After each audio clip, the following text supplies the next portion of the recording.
नमस्कार साथियों, स्वागत है आप सभी का आपके अपने इस परिवार रेप्लिकेशन ऑफ मनु में। साथियों, आज हम लोग 25 क्वेश्चंस को करेंगे और पिछले क्लास में जो है हमने 75 क्वेश्चंस को कर रखा है पिछले क्लास तक। तो अगर आप लोग उसको नहीं देखे हैं तो उसका जो लिंक है वो मैं डिस्क्रिप्शन बॉक्स में डलवा दूंगा या फिर चैनल के प्लेलिस्ट में जा कर के आप लोग उसको देख सकते हैं।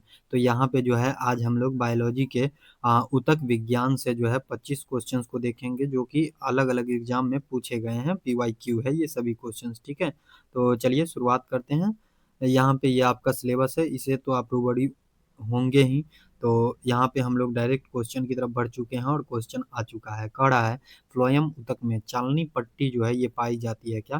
फ्लोएम ऊतक में जो है चालनी पट्टी पाई जाती है। दो सहकोशिकाओं के बीच में, दो चालनी नलिका के बीच में, दो बास्ट तंतु के बीच में, इनमें से कोई नहीं।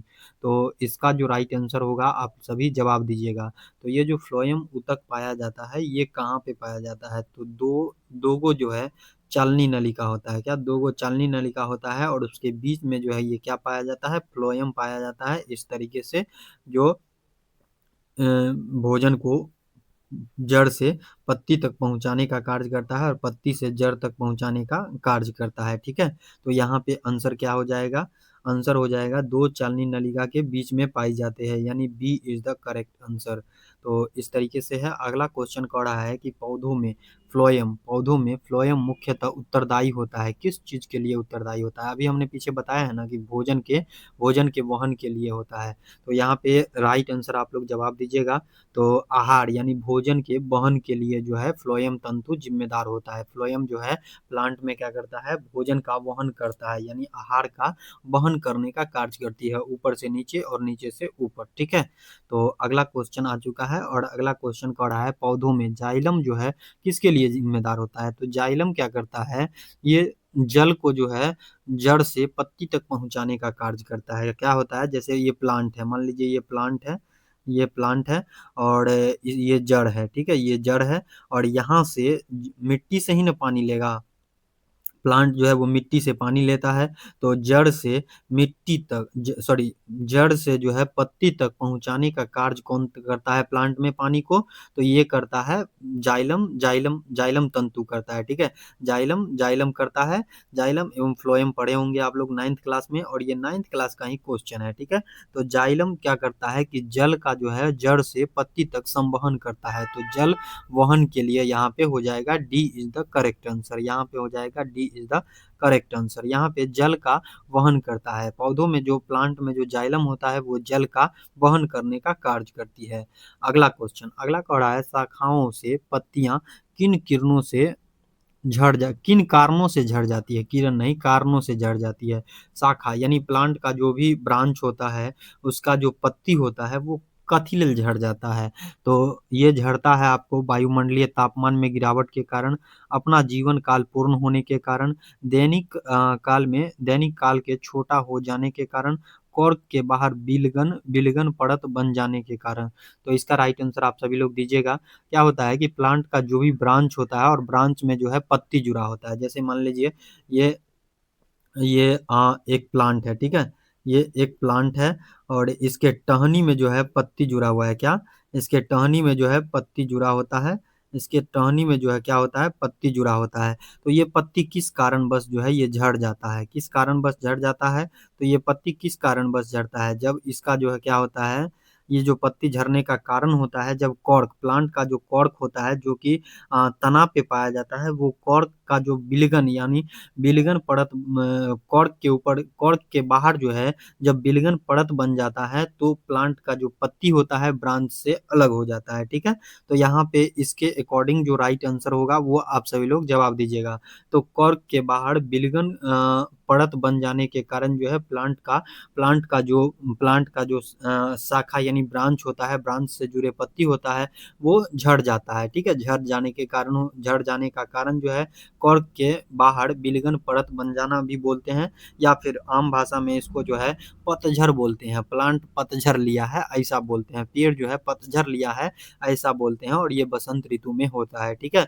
आगे क्वेश्चन की तरफ बढ़ते हैं। अगला क्वेश्चन कह रहा है कि निम्नलिखित में से किस एक भारतीय वैज्ञानिक ने पादपों में जल की लंबी दूरी के अभिगमन का सिद्धांत प्रस्तुत किया है? तो एक लाइन में पी महेश्वरी नहीं होगा, जे सी बोस होगा। क्या? जे सी बोस होगा, ठीक है। जे सी बोस नामक एक वैज्ञानिक था और इन्होंने ही, ये भारतीय वैज्ञानिक थे और इन्होंने प्लांट प्लांट में जल की लंबी दूरी के अभिगमन का सिद्धांत जो है प्रस्तुत किया था। कौन? जे सी बोस ने प्रस्तुत किया था, ठीक है। अगला क्वेश्चन, अगला कह रहा है कि निम्नलिखित में से किस प्रकार के ऊतक शरीर शरीर की सुरक्षा कवच का कार्य करती है? शरीर का जो सुरक्षा कवच होता है, प्लांट का जो प्लांट ऐसा प्लांट निम्नलिखित में से किस प्रकार के ऊतक शरीर की सुरक्षा कवच का कार्य करती है? और ये प्लांट में पूछ रहा है, ठीक है। तो एपिथेलियम एपिथेलियम हो जाए, एपिथेलियम टिश्यू हो जाएगा, संयोजी टिश्यू हो जाए, कनेक्टिंग टिश्यू हो जाएगा, तंत्रिका तंत्रिका ऊतक हो जाएगा, पेशी ऊतक हो जाएगा। तो बताइए तो इसका राइट आंसर आप सभी लोग। तो ये जो होता है प्लांट का जो बाहरी बाहरी क्या कर रहा है कि किस प्रकार के ऊतक शरीर की सुरक्षा कवच का कार्य करता है? तो प्लांट का जो सुरक्षा कवच का कार्य करता है वो एपिथेलियम टिश्यू। यहाँ पे अंग्रेजी में थोड़ा गलत है, उपकला एपिथेलियम होगा, एपिथेलियम टिश्यू हो जाएगा। क्या? एपिथेलियम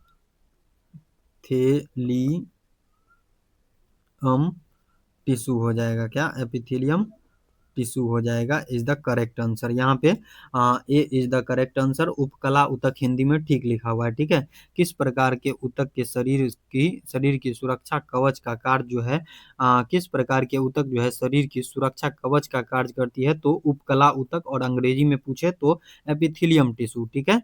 चलिए अगला क्वेश्चन की तरफ बढ़ते हैं और अगला क्वेश्चन आ चुका है, निम्नलिखित में से कौन सा ऊतक जो है घाव को भरने में सहायता प्रदान करती है? और ये मानव में पूछ रहा है, एनिमल में पूछ रहा है। किसमें? ये जो है एनिमल में पूछ रहा है, एनिमल में। क्या? एनिमल किंगडम में ये पूछ रहा है, ठीक है। तो यहाँ पे कौन सा ऐसा ऊतक है जो घाव को भरने में सहायता प्रदान करती है? तो इसका राइट आंसर एक लाइन में मैं उम्मीद करता हूँ आप सभी से कि आ जाए। तो ये हो जाएगा उपकला ऊतक यानी एपिथेलियम टिश्यू। जी हाँ, बिल्कुल सही। जो भी लोग डी नंबर ऑप्शन को टिक कर रहे हैं उन सभी का करेक्ट आंसर है। चलिए अगला क्वेश्चन, निम्नलिखित में कौन सा ऊतक जो है लार ग्रंथि तथा स्वाद स्वाद होगा, स्वेद नहीं होगा, स्वाद होगा। क्या? स्वाद ग्रंथि होगा, स्वाद ग्रंथि स्वाद ग्रंथि होगा। स्वाद ग्रंथि में पाई जाती है सल्की एपिथेलियम ऊतक, उसके बाद पश्चमल एपिथेलियम ऊतक यानी क्लिएटेड एपिथेलियम टिश्यू, उसके बाद क्यूबॉइडल एपिथेलियम टिश्यू, एडियोलर टिश्यू। तो यहाँ पे बताइएगा आप सभी लोग इसका राइट आंसर क्या हो जाएगा? एक लाइन में जवाब। जी हाँ, बिल्कुल सही। जो भी लोग यहाँ पे करेक्ट आंसर सी कह रहे हैं, क्यूबॉइडल एपिथेलियम कह रहे हैं, उन सभी का 110% सही ऑप्शन टिक कर रहे हैं। चलिए अगला क्वेश्चन की तरफ बढ़ते हैं हम लोग और अगला क्वेश्चन कह रहा है, अंगों को विसरण यानी डिफ्यूजन, श्रावण यानी कि सेक्रेशन तथा अवशोषण यानी एब्जॉर्प्शन में मदद करने वाला ऊतक कौन है? तो एक लाइन में इसका आंसर आप सभी लोग दीजिएगा, एपिथेलियम टिश्यू। क्या? Epithelium tissue. और ये सभी क्वेश्चंस तो थ्योरी बेस ही हैं, तो एक लाइन में आंसर आप लोग दे सकते हैं, ठीक है। और यहाँ पे कोई कथन कारण कूट निष्कर्ष से क्वेश्चन तो है नहीं ज़्यादा अभी कि इसमें आपको ज़्यादा सोचना पड़े और ज़्यादा दिमाग लगाना पड़े। यहाँ पे एक लाइन में जो भी थ्योरी बेस्ड क्वेश्चन होता है उसका जवाब जो है एक लाइन में देने का आप सभी लोग जो है कोशिश कीजिएगा। क्या? एक लाइन में देने का जवाब जो है कोशिश कीजिएगा आप सभी लोग, जो भी थ्योरी बेस्ड क्वेश्चन होता है, ठीक है। चलिए अगला कह रहा है, त्वचा की बाहरी सतह निर्मित होती है सल्की, एक लाइन में आप लोग बताइएगा, त्वचा के जो बाहरी ऊतक होता है वो निर्मित होती है किस सल्की एपिथेलियम टिश्यू से? नहीं, ये तो होगा नहीं। स्तरित सल्की एपिथेलियम, जी हाँ, स्तरित सल्की एपिथेलियम टिश्यू से ये बना होता है। त्वचा की बाहरी परत जो है ये स्तरित सल्की एपिथेलियम से बनी होती है। B is the correct answer. जो भी लोग कह रहे हैं उन सभी का करेक्ट है। यहाँ पे 100% जो भी लोग बी कह रहे हैं उन सभी का करेक्ट आंसर है। चलिए अगला क्वेश्चन कह रहा है कि निम्नलिखित में से किस एपिथेलियम ऊतक के, यहाँ पे ऊतक के होगा, ऊतक के कोशिका में रसांकुर यानी माइक्रोविलाई तथा सिलिया पाए जाते हैं? सल्की एपिथेलियम में, स्तंभाकार एपिथेलियम में, क्यूबॉइडल एपिथेलियम में, पश्चमल एपिथेलियम में। तो इसका राइट आंसर आप सभी लोग दीजिएगा। जी हाँ, स्तंभाकार एपिथेलियम, क्या स्तंभाकार एपिथेलियम हो जाएगा। सिलिया और माइक्रोविलाई जो पाए जाते हैं वो स्तंभाकार एपिथेलियम ऊतक में पाए जाते हैं। चलिए अगला क्वेश्चन की तरफ आ चुके हैं। कह रहा है निम्नलिखित कथनों पर विचार कीजिए। एपिथेलियम ऊतक में कोशिकाओं की संख्या कम होती है। नहीं, कम तो नहीं होती है, ज्यादा होती है। ये पहले ही गलत हो गया, कम नहीं होता है, ज्यादा होता है। ठीक है, कह रहा है एपिथेलियम ऊतक में कोशिकाओं की संख्या कम होती है। नहीं, एपिथेलियम ऊतक में जो है ना ज्यादा कोशिका होता है। ठीक है, अगला लाइन पढ़ने की जरूरत नहीं है लेकिन पढ़ देता हूँ। तथा अंतर कोशिकीय पदार्थ जो है अधिक नहीं बल्कि कम होता है। ठीक है, ये गलत हो गया। चलिए, हाँ मैं कलर चेंज करता हूँ। अगला ऑप्शन कह रहा है कि संयोजी ऊतक में अंतर कोशिकीय पदार्थ नहीं पाए जाते। ये भी यहीं पे गलत हो गया, नहीं पाया जाता है। इनकी कोशिकाएं एक दूसरे से करीब करीब सटी नहीं, करीब करीब नहीं सटी होती है, ये हटी हटी होती है। ठीक है, तो यहाँ पे क्या हो जाएगा, कह रहा है क्वेश्चन उपयुक्त में से कौन सा कथन जो है सही है।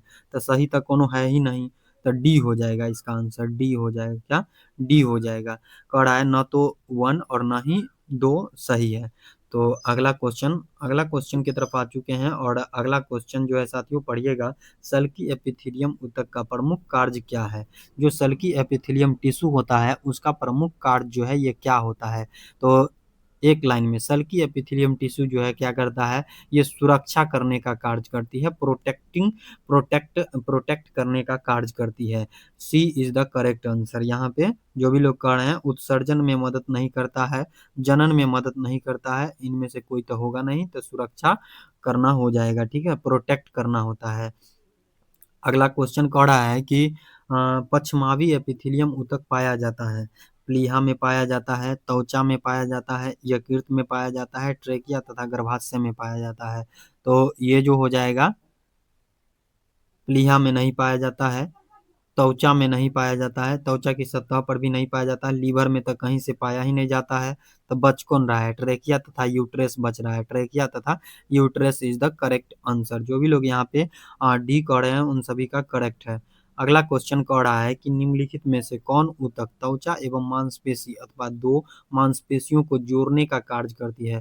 तो यहाँ पे कौन हो जाएगा, हिंदी में बोले तो एडियोलर ऊतक। एडियोलर यानी कि एडियोलर का हिंदी जो होता है ये मुझे याद नहीं है, अगले वीडियो में बता दूंगा। ठीक है, मैं कोई ज्ञानी तो हूँ नहीं ज़्यादा।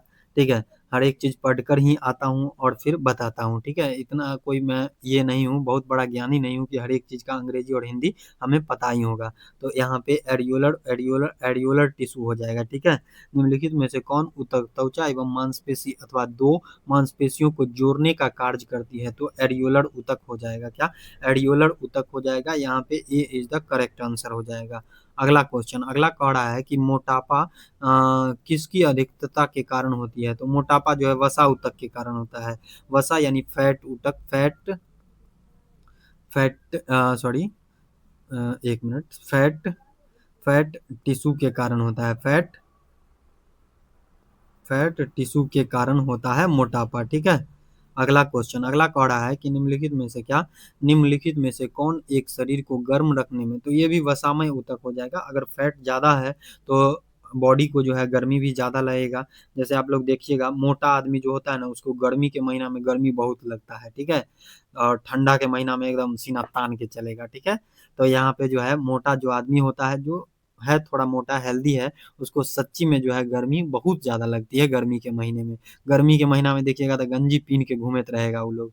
ठीक है, तो इस तरीके से होता है। चलिए अगला क्वेश्चन आ चुका है, ऊंट का कुबर किस ऊतक का बना होता है। तो ऊंट का कुब्बर जो होता है, ऊंट का जो मतलब ये क्या बोलते हैं, कुब्बर बोलते हैं, कुब्बर वाला ऊंट बोलते हैं, कुब्बर वाला बैल भी होता है। तो ऊंट का जो कुब्बर होता है वो वसा ऊतक का बना होता है, वसामय ऊतक का बना होता है, फैटी टिश्यू का बना होता है। ठीक है, D is the correct answer. जो भी लोग डी कह रहे हैं उन सभी का करेक्ट है। अगला कह रहा है निम्नलिखित में किस ऊतक की कोशिकाओं में वसा की बूंदें भरी होती है। तो ये जो हो जाएगा, निम्नलिखित में से किस ऊतक की कोशिकाओं में वसा की बूंदें भरी होती है। तो ये क्या हो जाएगा साथियों, ये श्वेत तंतु तो होगा नहीं, प्लाज्मा कोशिका भी नहीं होगा, पीला तंतु भी नहीं होगा। तो बच कौन रहा है, वसा ऊतक, क्या एडिपोज टिश्यू। एडिपोज टिश्यू में जो है वसा की बूंदें भरी होती है। वसा है ना, वसा की बूंदें भरी होती है। तो वसा संयोजी ऊतक में ये तीनों तो ऐसे ही नहीं होगा क्योंकि वसा से जुड़ा हुआ ही नहीं है। अगला क्वेश्चन, अगला कह रहा है कि निम्नलिखित में कौन ऊतक है? अमाशय तो एक मतलब पाचन ऑर्गेन है, लीवर भी एक ऑर्गेन है, किडनी भी एक ऑर्गेन है।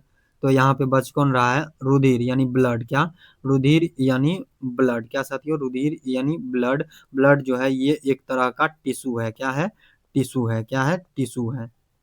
रुधिर जो है एक तरह का टिश्यू है। तो यहाँ पे सी इज द करेक्ट आंसर। चलिए अगला क्वेश्चन कह रहा है निम्नलिखित में कौन ऊतक का उदाहरण है? कौन जो है ऊतक का उदाहरण है? तो ये हो जाएगा ऊतक का उदाहरण। ऊतक का उदाहरण देखिएगा, यहाँ पे ध्यान से क्वेश्चन को पढ़िए। ऊतक का उदाहरण कौन सा है? तो ये हो जाएगा ऊतक। ऊतक का उदाहरण ब्रेन थोड़ी है ऊतक का उदाहरण। ऊतक ये लीवर भी ऊतक नहीं है। अमाशय तक कहीं से है ये नहीं है। अमाशय यानी पेट तक कहीं से ऊतक का उदाहरण है ये नहीं है। लसिका यानी लिम्फ हो जाएगा। क्या? लिम्फ हो जाएगा। लिम्फ। लसिका यानी लिम्फ जो है ये एक तरह का ऊतक है। ठीक है, अगला क्वेश्चन की तरफ बढ़ते हैं और अगला कह रहा है निम्नलिखित में से कौन कनेक्टिंग टिश्यू संयोजी ऊतक है? क्या? कनेक्टिंग। क्या साथियों? कनेक्टिंग। कनेक्टिंग टिश्यू है। क्या? टिश्यू है। कौन जो है कनेक्टिंग टिश्यू है? कौन कनेक्टिंग टिश्यू है? तो कनेक्ट करने वाला, एक दूसरे को कनेक्ट करने वाला। देखिएगा कनेक्ट कौन करता है?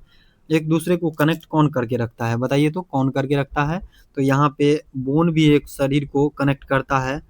अस्थि भी उपास्थि भी कनेक्ट करके रखता है। लिगामेंट तो रखबे करता है। तो डी हो जाएगा। इनमें से सभी इसका आंसर हो जाएगा। क्या? इनमें से सभी इसका आंसर हो जाएगा। जो कनेक्ट करके रखता है, क्या एक ऑर्गन को दूसरे ऑर्गन से कनेक्ट करके रखता है, वो लिगामेंट हो गया, अस्थि यानी बोन हो गया, उपास्थि हो गया। ठीक है, तो इस तरीके से यहाँ पे D is the correct answer हो जाएगा। अगला कह रहा है निम्नलिखित में से कौन एक शरीर को गर्म रखने, ये तो वही रिपीटेड क्वेश्चन है, वसामय ऊतक हो जाएगा। रिपीट क्वेश्चन डाल दिया है। अगला क्वेश्चन कह रहा है कि श्वेत यानी येलो श्वेत फाइबर, श्वेत यानी व्हाइट फाइबर जो होता है तथा येलो फाइबर पाए जाते हैं, तो ये किस में पाया जाता है? तो ये उपकला ऊतक में नहीं पाया जाता है, एडियोलर ऊतक में पाया जाता है। क्या? एडियोलर ऊतक में। क्या साथियों? एडियोलर ऊतक में जो है येलो और व्हाइट फाइबर जो है एरियोलर ऊतक में पाए जाते हैं। तो ये सब पढ़ने की जरूरत ही नहीं है। जब हमको बी में ही ऑप्शन मिल गया तो हमको सी और डी काहे पढ़े? तो वैसे पढ़ देते हैं तरल ऊतक में और पेशीय ऊतक में, लेकिन आंसर होगा एडियोलर ऊतक में। ठीक है, अगला कॉन्ड्रिल नामक प्रोटीन। कॉन्ड्रिल एक प्रोटीन है, ये चीज पहले याद रखिएगा। कॉन्ड्रीन, कॉन्ड्रीन जो है एक प्रकार का प्रोटीन है। क्या है साथियों? प्रोटीन है। क्या? प्रोटीन है। और ये कहाँ पाया जाता है? ये भी चीज आपके लिए याद रखने के लिए जो है। ठीक है, बोन में नहीं पाया जाता है। कॉन्ड्रिल बोन में नहीं पाया जाता है, उपास्थि में पाया जाता है। क्या? उपास्थि में पाया जाता है। तो यहाँ पे आज के ये क्लास का लास्ट क्वेश्चन था। मुझे उम्मीद है कि आज का ये जो क्लास है आपको पसंद आई होगी। अगर आपको ये क्लास पसंद आई है तो इस क्लास को एक प्यारा सा लाइक कीजिएगा, अपने फ्रेंड सर्किल में शेयर कीजिएगा। चैनल पे नए होंगे चैनल को सब्सक्राइब कीजिएगा, ताकि आगे भी जो है आपको पैरामेडिकल से रिलेटेड क्लासेस और इन्फॉर्मेटिव वीडियो जो है वो मिलती रहेंगी। धन्यवाद आप सभी लोगों का क्लास को देखने के लिए।